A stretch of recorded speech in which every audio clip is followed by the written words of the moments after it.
시편 119편 132절입니다.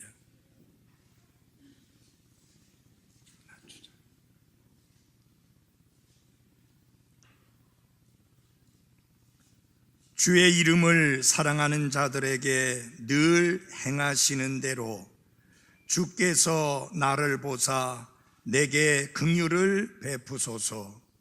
주의 말씀 안에서 내 발걸음을 명하시고 어떤 불법도 나를 지배하지 못하게 하소서.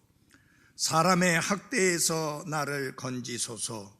그리하시면 내가 주의 훈계들을 지키리이다.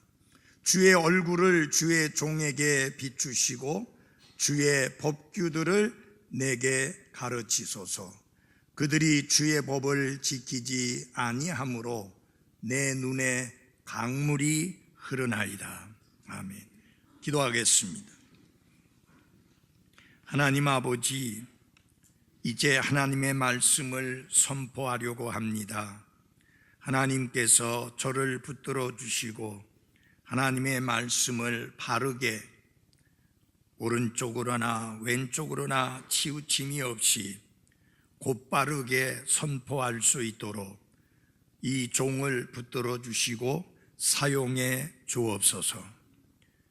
머리 숙이신 한 분 한 분들 삶 속에 필요로 하고 있고 간절히 하나님 앞에 구하는 것들이 여러 가지 있을 것입니다. 하나님이 약속하신 대로 구하는 자에게 허락해 주시고 그들의 삶에 필요한 것들이 채워지게 하옵소서. 무엇보다도 구원받아야 할 분들이 있습니다. 하나님 아버지, 정말 구원받아야 될 절대적 필요를 깨닫고 발견할 수 있도록 하나님의 성령님께서 강하게 역사해 주옵소서. 예수님 이름으로 기도했습니다. 아멘. 앉아주시기 바랍니다.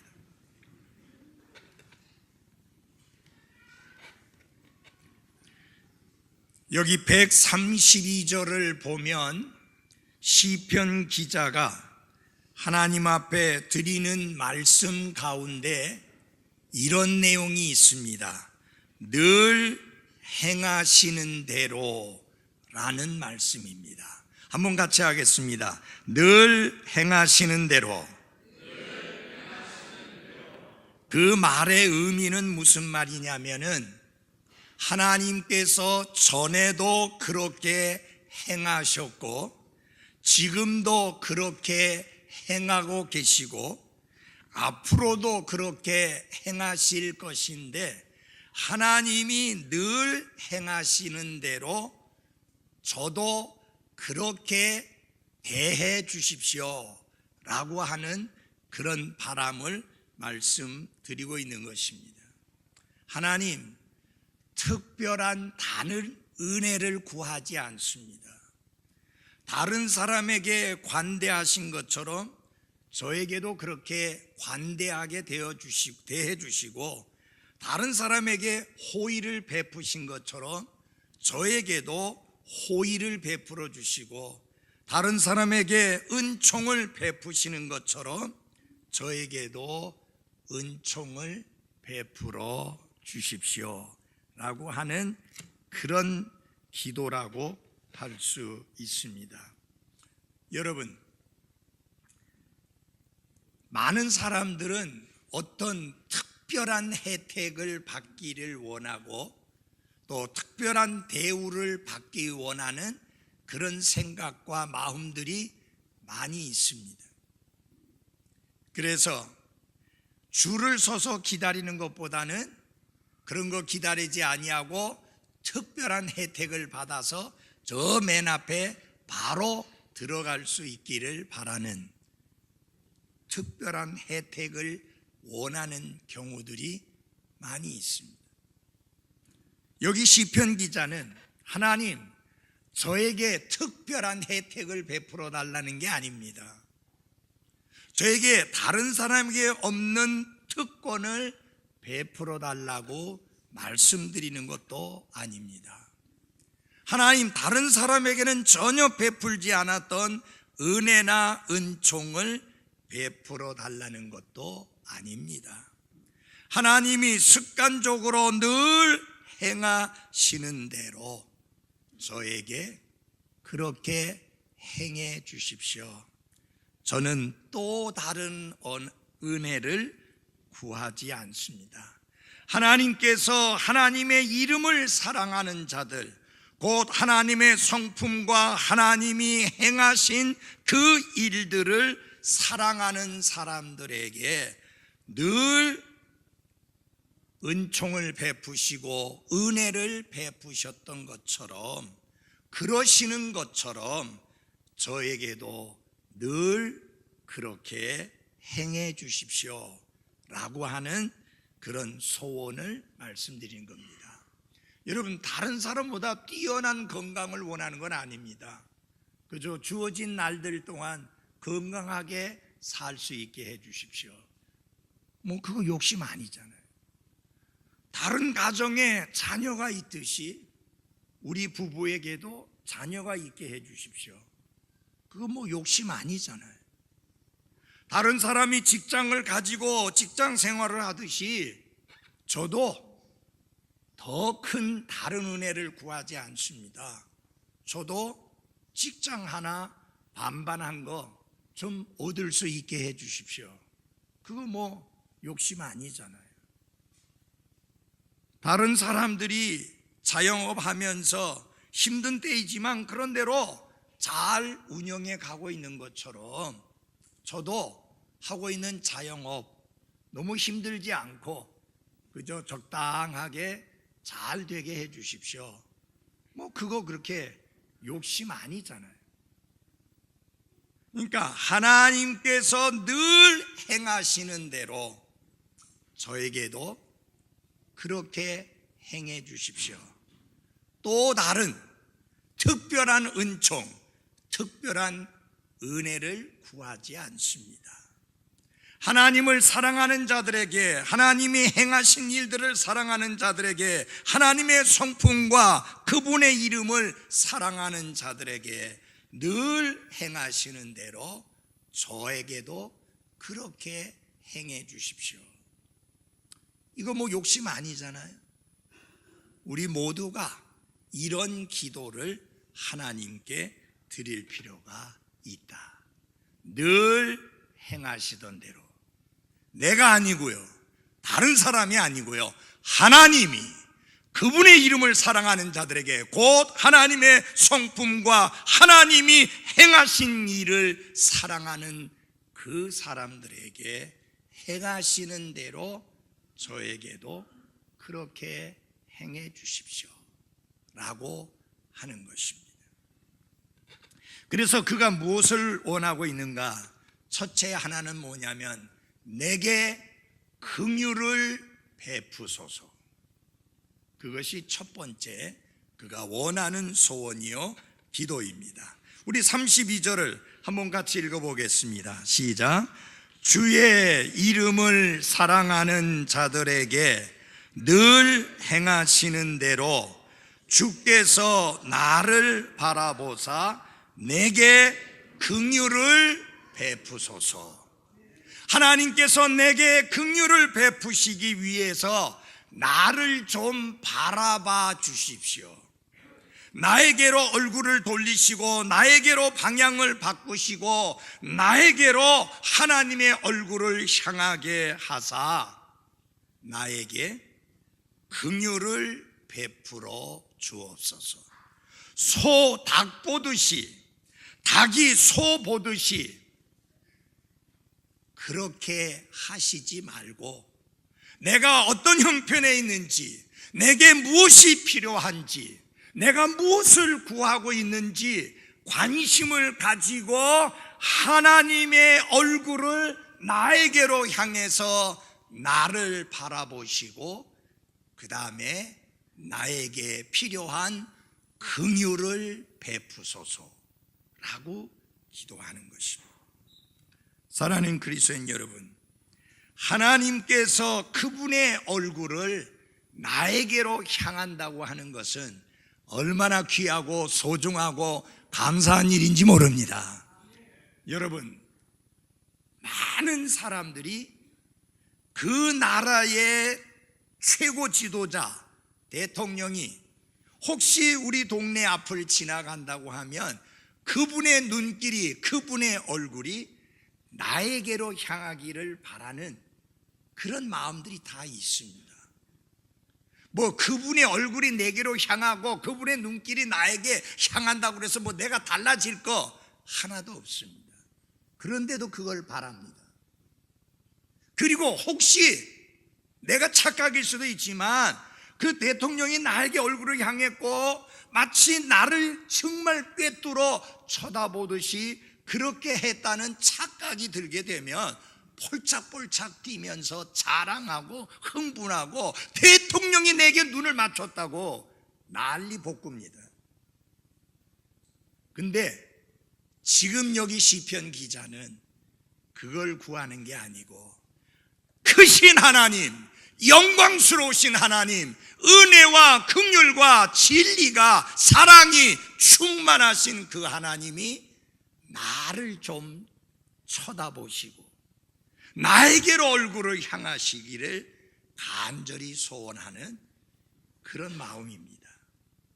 사랑하는 여러분, 여기 하나님의 얼굴이라고 하는 것은, 얼굴을 내게로 향하라는 것은, 나를 바라보라고 하는 것은 보이지 않는 하나님을 볼 수 있는 인간의 모습으로 표현을 해서 그렇게 말씀한 겁니다.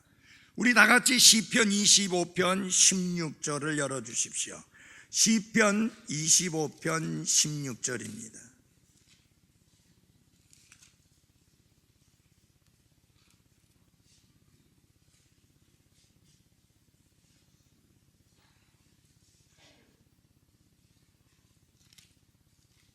제가 잘못 찾았습니다. 15편, 13편, 15편 가장 제가 갑자기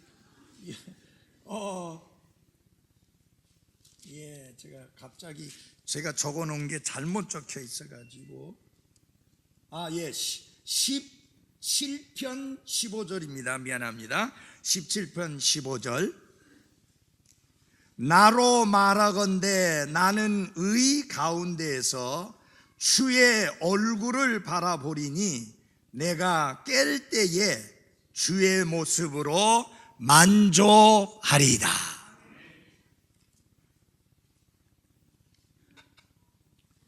시편 기자는 하나님께서 내게 크신 능력을 행하시라는 게 아니고 하나님의 손에 의한 엄청난 기적적인 역사가 내게 일어나라고 구하는 게 아니라 그저 하나님의 얼굴만 나를 향하여 나를 바라보시면 좋겠습니다. 그거예요. 여러분, 우리 아기들을 키워보시면 알잖아요. 그 아기들이 그렇게 울다가도 엄마의 얼굴을 보는 순간 울음을 그치고 그리고 빵긋빵긋 웃는 모습을 보게 됩니다. 엄마의 얼굴이 그 아기에게 안정을 가져다 주고 편안한 마음을 갖게 해주는 것처럼 하나님이여 내게로 얼굴을 향하사 나를 바라봐 주십시오. 그러면 저는 만족하겠나이다. 마치 찬송가처럼 주님 한 분만으로 내게 만족이 넘치니 하나님이여 하나님의 얼굴을 나에게로 향해 나를 바라보소서. 여러분 기억하십니까? 스데반이 그리스도를 미워하고 기독교를 대적하는 유대교인들에 의해서 엄청난 위협을 받으며 잠시 후면 돌에 맞아 죽게 되는 위험 속에 있을 때 하나님께서 그 스데반에게 특별한 것을 보여주셨는데 그것은 무엇이냐? 곧 순교당하고 하늘나라로 오게 될 스데반을 맞이하기 위해서 앉아 계신 예수님이 아니라 서 계신 예수님의 영광스러운 얼굴을 보게 해 주셨습니다. 그 얼굴을 보는 순간 그는 날아오는 돌도 상관하지 아니하고 하나님이여 나에게 돌을 던지는 저 사람들을 용서해 주십시오. 저들이 알지 못해서 저렇게 합니다 하고는 돌에 맞아 잠드는 모습이 성경에 나와 있습니다. 하나님이신 예수님께서 스데반에게 눈을 돌려 그를 바라보는 순간 그는 강하고 담대해졌고 그 돌에 맞는 고통 속에서도 천사의 얼굴과 같이 빛나는 얼굴로 순교할 수 있었습니다. 여기 시편 기자가 원하는 건 그겁니다. 하나님이여 나에게로 향해 얼굴을 돌리셔서 나를 좀 보아주십시오. 그러면서 뭐라고 하느냐? 내게 긍휼을 베푸소서. 왜 특별히 그는 긍휼을 구하는가? 그는 하나님의 긍휼이 우리를 위해서 어떤 일을 행하셨는지를 너무나 잘 알기 때문이고 매일의 삶 속에 하나님의 긍휼이 없이는 한순간도 살 수 없는 존재라는 사실을 너무나도 잘 알고 있기 때문입니다. 에베소서 2장 1절서부터 3절까지 말씀을 보게 되면 절망 가운데 있는 인간의 모습이 잘 나타나 있습니다. 범법과 죄들 가운데 죽어 있는 모습이 바로 절망적인 인간의 모습입니다. 육신은 살아있지만 영적으로는 범법과 죄들 가운데 죽어 있는 그 모습이 바로 절망적인 인간의 모습입니다. 그뿐만 아니라 마귀 사탄이 이끄는 대로 살아가는 그런 비참한 삶을 살아가는 모습이 바로 절망적인 인간의 모습입니다. 뿐만 아니라 자기 안에 있는 타락된 욕심을 따라 살아가는 모습이 절망적인 인간의 모습입니다. 그뿐만 아니라 본래 하나님의 진노를 받을 수밖에 없는 가련하고 불쌍한 상태에 있는 인간이라고 에베소서 2장 1절부터 3절까지 말씀하고 있습니다. 근데 반전이 일어납니다. But God. 그러나 하나님. 어떤 하나님? 긍휼이 풍성하신 하나님. 그 긍휼이 풍성하신 하나님이 은혜로 우리를 구원해 주셨습니다. 긍휼이 풍성하신 하나님. 여기 시편 기자는 자신의 삶 속에서 긍휼이 풍성하신 하나님께서 죽었을 때에 그를 살려주셨고 은혜로 그를 구원해 주신 것을 너무나 잘 알기 때문에 삶 속에 정말 필요한 게 뭐냐? 하나님의 긍휼이다. 그래서 하나님이여 내게 긍휼을 베풀어 달라고 기도합니다. 사랑하는 여러분, 하나님의 긍휼이 아니었으면 여기 멀쩡하게 살아있을 수 있는 사람 몇 사람이나 있을까요? 하나님의 불쌍히 여기심 때문에 우리의 허물과 우리의 잘못과 우리의 불순종과 우리의 거역한 삶의 모습에도 불구하고 오늘 우리가 이렇게 멀쩡하게 살아서 하나님께 영과 진리로 경배 드릴 수 있음을 감사합니다. 하나님의 긍휼. 그래서 시편 기자는 내게 긍휼을 베풀어 주소서. 늘 행하시는 대로 하나님이여 제게 긍휼을 베푸소서. 그렇게 간구합니다. 여러분의 삶에도 하나님의 긍휼이 필요하죠. 하나님의 불쌍히 여기심.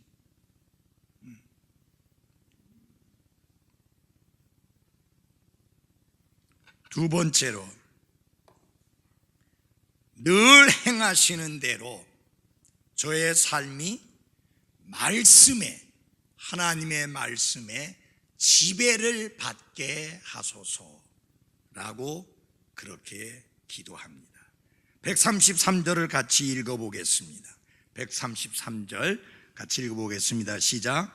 주의 말씀 안에서 내 발걸음을 명하시고 어떤 불법도 나를 지배하지 못하게 하소서. 하나님이여, 기도합니다. 하나님께서 내 삶에 간섭하셔서 내가 죄가 아닌 하나님의 말씀에 지배를 받는 삶을 살게 하소서. 주의 말씀 안에서 내 발걸음을 명하시고 라는 말씀은 내가 마땅히 가야 할 길로 나를 인도해 달라고 하는 기도입니다. 나를 하나님의 말씀이 명하고 가르치는 그 길로 인도하시고 그 길에서 내가 행함으로 인하여서 늘 하나님의 말씀에 지배를 받는 그런 삶을 행하게 해달라는, 그런 삶을 살게 해달라는 기도입니다. 하나님께서 정해놓으신 그 길을 따라서 걸음으로 인하여 오른쪽으로나 왼쪽으로나 치우치지 아니하고 늘 하나님의 말씀에 지배를 받으며 살게 해달라는 기도인 것입니다. 사랑하는 여러분, 우리는 무엇인가의 지배를 받으며 살게 되어 있습니다. 자기의 그 온전치 못한 감정의 지배를 받으며 사는 사람도 있고, 자신의 욕심의 지배를 받으며 사는 사람도 있고, 헛된 꿈의 지배를 받으며 사는 사람도 있고, 특별히 죄의 지배를 받으며 사는 사람도 있습니다. 그러나 여기 시편 기자는 하나님 앞에 이렇게 기도합니다. 어떠한 불법도 나를 지배하지 못하게 하소서. 우리가 구원받기 전에는 죄의 지배를 받았습니다. 불법의 지배를 받았습니다. 사탄의 지배를 받으며 살아왔습니다. 여기 아직까지 구원받지 못한 사람, 그리스도인이 아닌 사람, 하나님의 자녀로 다시 태어나지 않은 사람, 여러분의 삶을 지배하고 있는 게 무엇이냐? 죄요, 사탄이요, 타락한 인간의 욕심입니다. 이제 시편 기자가 기도하는 것은 무엇이냐? 더 이상 내 삶이 나를 너무나 쉽게 얽어매는 죄의 지배를 받지 않게 하시고 오직 살아있고 항상 있는 하나님의 말씀에 지배를 받게 해달라고 기도하는 것입니다. 사랑하는 그리스도인 여러분, 우리가 구원받기 전에는 죄가 우리를 지배했습니다. 사탄이 우리를 지배했습니다. 욕심이 우리를 지배했습니다. 그러나 이제 우리는 구원받은 이후에 은혜 아래에 있기 때문에 죄의 유혹은 받을 수 있습니다.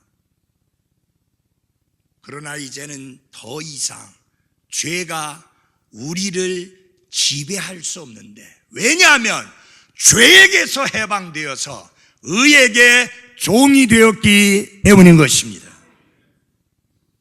우리가 죄의 유혹 받을 수 있어요. 죄로부터 시험을 당할 수 있습니다. 그러나 우리의 신분상으로는 절대로 죄가 우리를 지배할 수 없습니다. 왜냐하면 죄는 더 이상 우리의 주인이 아닙니다. 사탄도 더 이상 우리의 주인이 아닙니다. 우리의 주인은 하나님이요, 예수 그리스도요, 의라고 하는 사실을 잊지 마십시오. 그런데 지금 사탄이 어떻게 속이는지 압니까? 야, 너 죄의 종이야. 야, 너 아직 사탄의 종이야. 아직까지 너는 욕심의 종이야. 그렇게 속입니다. 그래서 우리가 죄에게 굴복하도록 합니다. 우리의 욕심을 따라 살아가도록 그렇게 유혹을 합니다. 속지 마십시오. 여러분의 정체성을 언제나 기억하시고 정체성에 걸맞게, 신분에 걸맞게 살아가는 여러분이 되시기를 바랍니다. 이 21세기의 가장 큰 문제 중에 하나가 뭐냐면 정체성을 잃어버리는 겁니다. 학생이 자신의 정체성을 잃어버리니까요, 교복 입고 서서 담배를 피우고 있는 거예요. 지난 금요일 날 집에 가는데 학생 애들이 교복 입고 이리 몇 명이 둘러서서 남학생들이 담배를 피우고 있는데, 저거를 차를 멈추고 내려가지고 저 녀석들을 좀 혼쭐을 내고 가야 되나. 이게 여기서 이렇게 올라오는데 너무 안 좋더라고요. 그 아이들은 지금 정체성을 상실한 거예요. 자기가 어떤 사람이냐 하는 것을 까마득하게 잊어버린 거예요. 여러분, 잊지 마십시오. 이 땅 위에서 여러분이 구원받은 그리스도인으로 살아가실 때 여러분이 어떤 사람인가 하는 정체성을 결코 잊지 마시기를 바랍니다. 여러분은 그리스도 안에서 새로운 창조물이 된 분들입니다. 옛 것들은 이미 다 사라지고 그리스도 안에서 모든 것이 새로워진 사람들입니다. 새로워진 사람처럼, 새로운 신분을 얻은 사람처럼 그 정체성에 맞게, 그 신분에 맞게 살아가시기를 바랍니다. 그래서 죄에 속아서, 사탄에 속아서 죄에게 무릎을 꿇고 굴복하는 삶이 아니고, 나를 구원하고 내게 새 생명을 주고 나를 하나님의 자녀로 다시 태어나게 한 하나님의 말씀이 지배하는, 말씀의 지배를 받는 삶을 살게 해달라고 기도하는 것입니다. 사랑하는 여러분, 어떤 결정을 할 때 하나님의 말씀이 여러분의 삶을 지배하게 하시기를 바랍니다. 어떤 선택을 할 때 하나님의 말씀이 여러분을 지배하게 하기를 바랍니다. 결혼을 하게 될 때에 하나님의 말씀이 여러분을 지배하게 하기를 바랍니다. 연애 감정이 아니라 하나님의 말씀이. 결혼을 앞두고 있는 형제 자매들은 언제나 하나님의 말씀이 나를 지배하게 해서 두 사람이 하나님의 축복과 많은 사람들의 축하 속에 결혼식을 해서 둘이 하나가 되었음을 선포하는 그날까지 자기 자신을 정결하게 깨끗하게 지키라고 하는 그 하나님의 말씀이 자신들을 지배하게 하기를 바랍니다. 우리는 말씀이 나를 지배하게 하는 삶을 살아야 합니다. 그 말씀이 주인이 돼야 되고, 그 말씀이 주가 돼야 되고, 그 말씀이 나의 삶을 지배하는 그런 삶으로 살아가야 하는 것입니다. 하나님의 말씀이 나를 지배하게 하려면 몇 가지 해야 됩니다. 먼저 읽어야 돼요. 맞죠? 그 다음에 어떻게 해야 돼요? 들어야 돼요. 그 다음에 중요한 게 뭐냐? 그 말씀을 내 생활에 적용해야 합니다. 그때 비로소 말씀이 나를 지배하게 되는 것입니다. 여러분, 진수성찬이 아무리 차려져 있으면 뭐합니까? 먹지 않으면 여전히 내 배는 고프고, 먹지 아니하면 여전히 나는 무기력하고 힘이 없습니다. 먹는다는 게 바로 적용하는 겁니다. 하나님의 말씀을 읽을 때나 하나님의 말씀을 들을 때에 그 말씀을 내 삶에, 내 언어 생활에, 내 행동에, 내 가치관에, 내 우선순위에 그 하나님의 말씀이 적용되어서 그 하나님의 말씀이 여러분의 삶을 지배하게 하는 그런 삶으로 살아가야 할 것입니다. 중요한 거예요.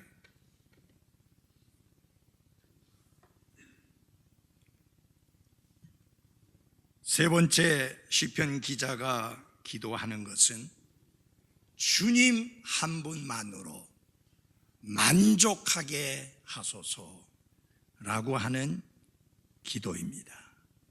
134절 같이 보겠습니다. 제가 읽어드리겠습니다. 사람의 학대에서 나를 건지소서. 그 다음에 135절입니다.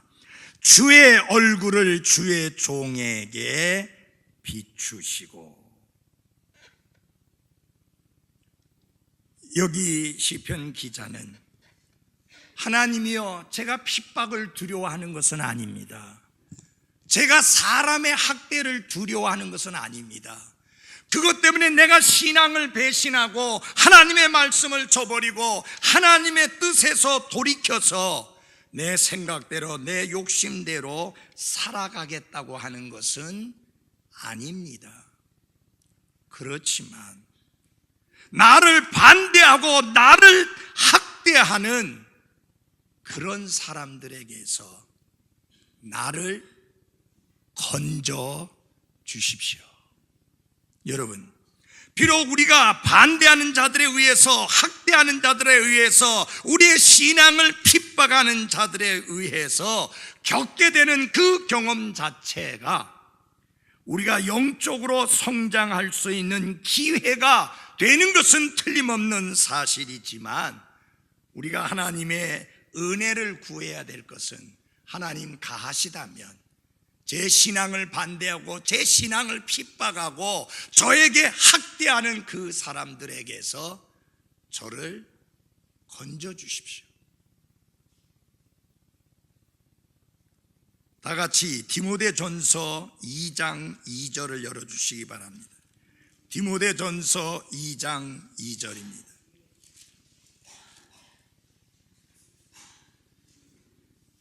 디모데전서 2장 2절입니다. 제가 2장 1절을 먼저 읽겠습니다. 그러므로 내가 권면하노니 무엇보다도 먼저 모든 사람을 위하여 간구와 기도와 중보와 감사를 드리되 왕들과 권위를 가진 모든 사람을 위하여 하라. 이것은 같이 읽겠습니다. 시작. 우리가 전적으로 하나님을 따르며 정직한 가운데 조용하고 평화로운 삶을 살고자 함이라. 왜 국가의 지도자들을 위해서 기도해야 되느냐? 왜 권력을 가진 사람들을 위해서 기도해야 하는가? 전적으로 우리가 하나님을 따르면서 정직한 가운데 조용하고 평화로운 삶을 살고자 함이라. 여러분,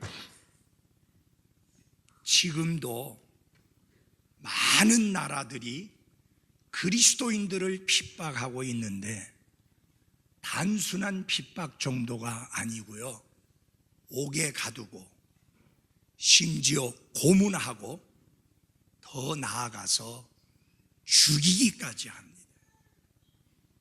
인도의 한 예배당에서는 그리스도인들이 예배를 드리고 있었는데 바로 힌두교를 따르는 그 폭도들이 달려가서 밖에서 문을 다 잠궈버려서 안에서 나오지 못하게 해놓고 불을 질러버렸어. 그런데 인도 정부는 그런 폭도들을 한 명도 체포하지 않았어. 여러분, 만약 우리가 여기서 경배 드리고 있는데 사람들이 여기다가 불을 질러대서 우리가 나가지도 못하고 여기서 불에 타서 죽는다고 하면 어떻게 되겠습니까? 기도해야 합니다. 이 나라의 지도자들이 그리스도인들을 박해하고 그리스도인들을 핍박하고 그리스도인들을 학대하면서 기독교를 말살하려는 그런 정책을 펴나가는 일이 없도록, 그래서 우리가 정직한 가운데 전적으로 하나님을 섬기며 평안한 가운데 믿음의 생활을 할 수 있도록 기도해야 합니다. 물론 그런 핍박이 가짜 그리스도인들을 걸러냅니다.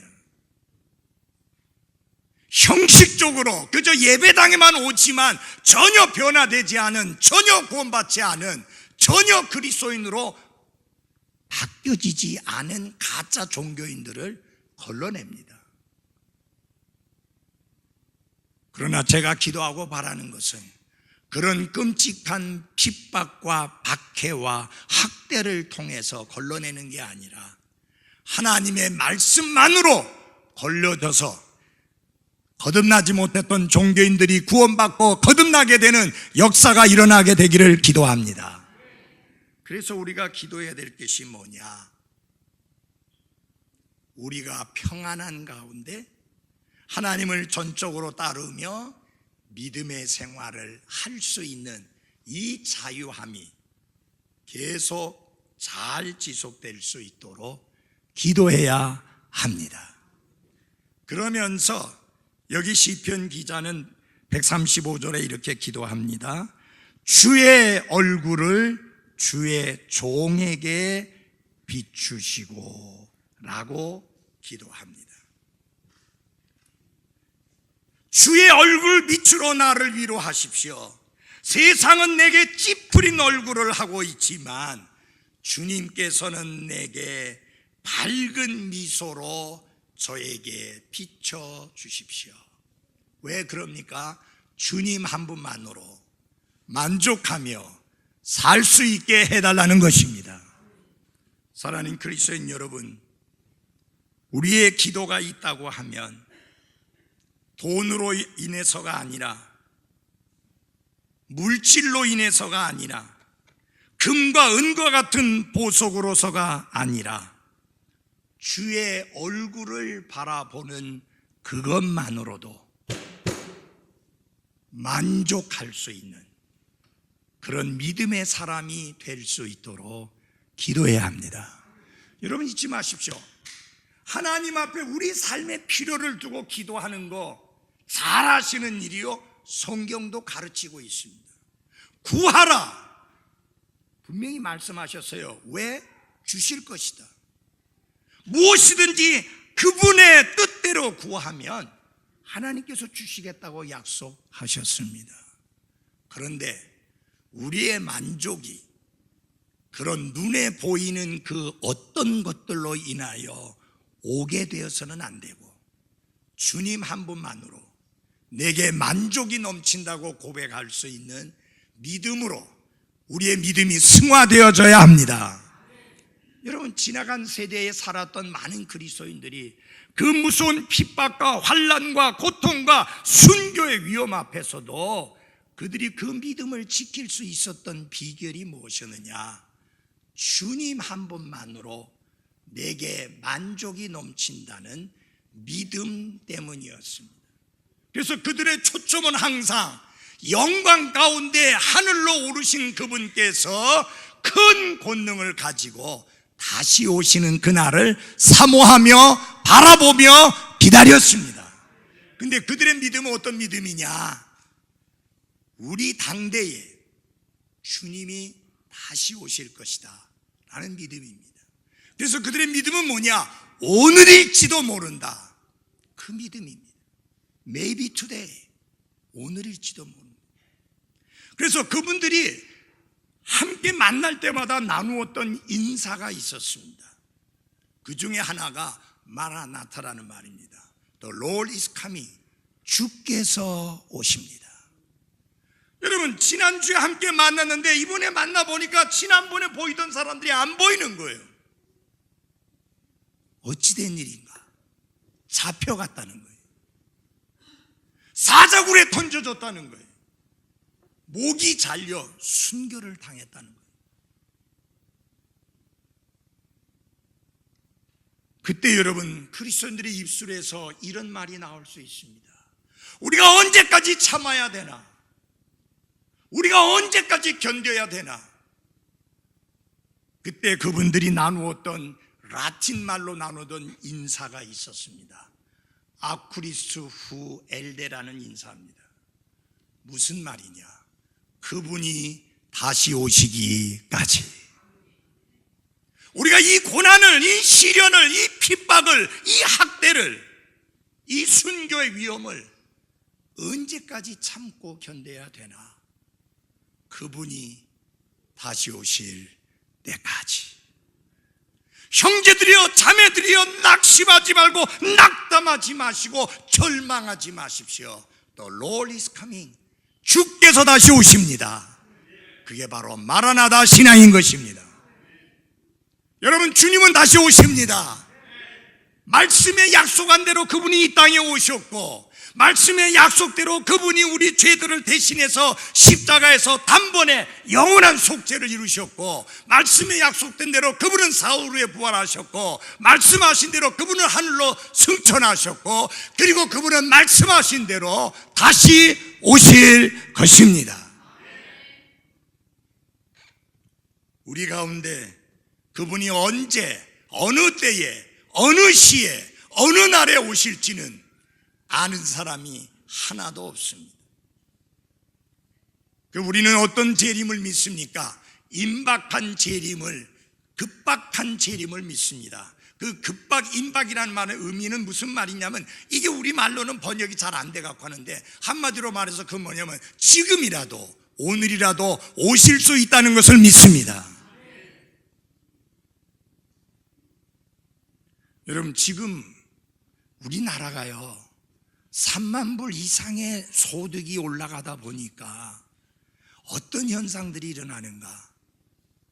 여기가 조사오니가 너무 늘어나는 거예요.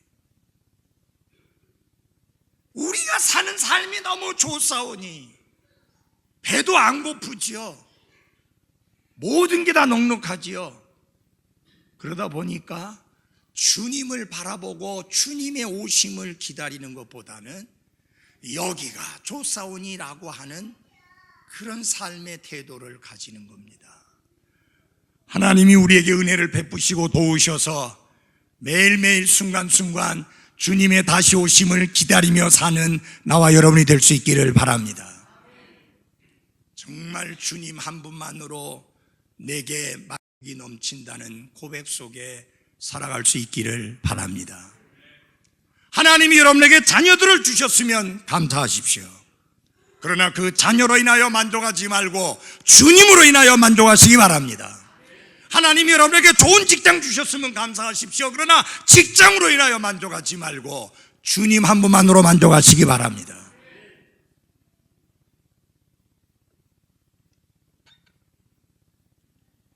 마지막으로 시편 기자의 기도는 이겁니다. 저는 하나님의 말씀을 향하여 갈급함이 있습니다.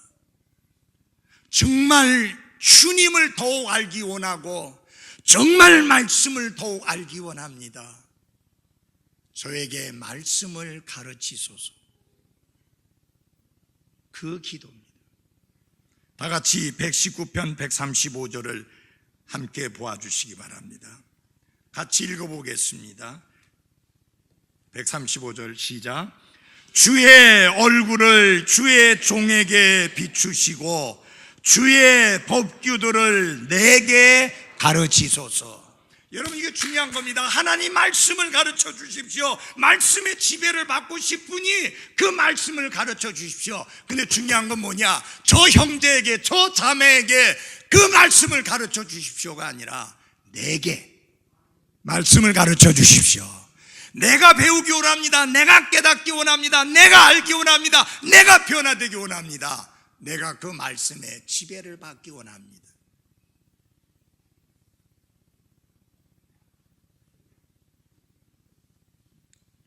왜 우리는 내게 말씀을 가르쳐 달라고 기도해야 될까요? 지식이 늘어가서 우쭐대고 싶어서요? 말씀을 많이 알게 됨으로 말미암아 자랑하고 뽐내기 위해서요?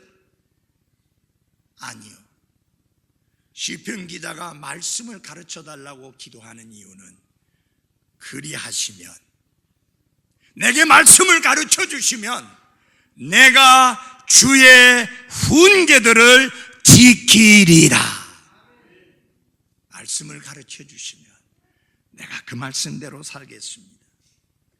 말씀을 가르쳐 주시면 그 말씀을 벗어나 치우치지 않겠습니다. 비록 불신자들의 박해와 불신자들의 핍박과 학대 아래 살아가고 있지만 나는 더욱더 말씀을 지키는 자의 삶을 살겠습니다. 반대도 있고 회방도 있고 핍박도 있고 학대도 있지만 상관없이 나는 말씀을 더욱 지키는 자의 삶을 살겠습니다. 그런 고백입니다. 사랑하는 그리스도인 여러분, 저는 오랜 세월 말씀을 전해왔습니다. 말씀을 전하면서 늘 마음속에 와서 닿는 것은 무엇인가? 나는 설교한 대로 그렇게 살고 있는가? 라고 하는 것입니다. 내가 이렇게 크게 외치는 것처럼 나 자신은 이 말씀을 지키며 따르며 순종하는 삶을 살고 있는가? 어느 날 저는 주님 앞에 서게 될 것입니다. 그리고 저의 삶에 대한 계산을 치르게 될 것입니다. 저뿐만 아니라 여러분도 마찬가지입니다. 여러분들에게 부탁드립니다. 이 귀한 시간에 쉽지 않은 발걸음을 하셨습니다. 하나님은 완전하신 하나님의 말씀을 약점과 허물투성이인 인간의 입술을 통해서 선포하게 하셨습니다. 그렇기 때문에 잘못하면 하나님의 말씀을 제대로 받지 못할 수 있습니다.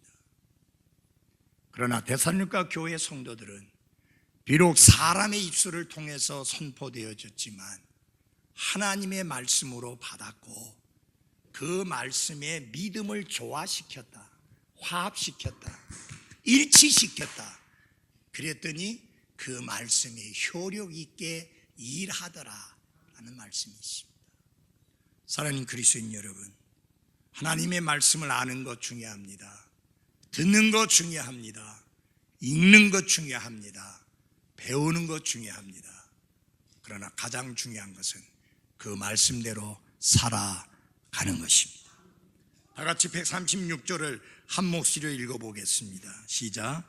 그들이 주의 법을 지키지 아니하므로 내 눈에 강물이 흐르나이다.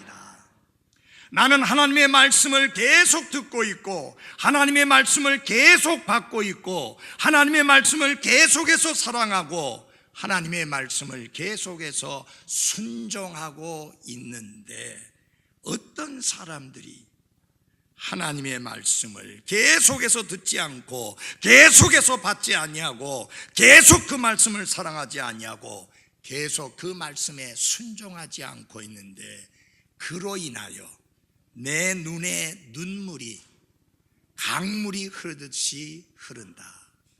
우리가 예레미야 대언자를 말할 때 눈물의 대언자라고 합니다. 심지어 예레미야 애가라는 책이 기록될 정도로, 애가라는 말은 슬픔의 노래라는 말입니다. 왜 슬픔의 노래를 부릅니까? 이스라엘이, 유대인들이 하나님의 말씀을 듣지 않고 그 말씀을 받아들이지 않고 그 말씀에 순종하지 않는 것으로 인하여 예레미야 대언자도 똑같은 말을 합니다. 내 눈이 강물처럼 내 눈에서 눈물이 흐른다. 그렇게 말했습니다. 사랑하는 그리스도인 여러분, 우리는요 우리 자신이 순종할 뿐만 아니라 그 말씀을 지킬 뿐만 아니라 말씀대로 살지 않는 자를 인하여 슬퍼할 수 있어야 합니다. 그래서 그들을 위해서 기도해야 되고 그들이 말씀으로 돌아오고 말씀에 복종하는 삶을 살아갈 수 있도록 기도해 주어야 합니다. 그것이 여러분과 저의 책임입니다. 기도하겠습니다.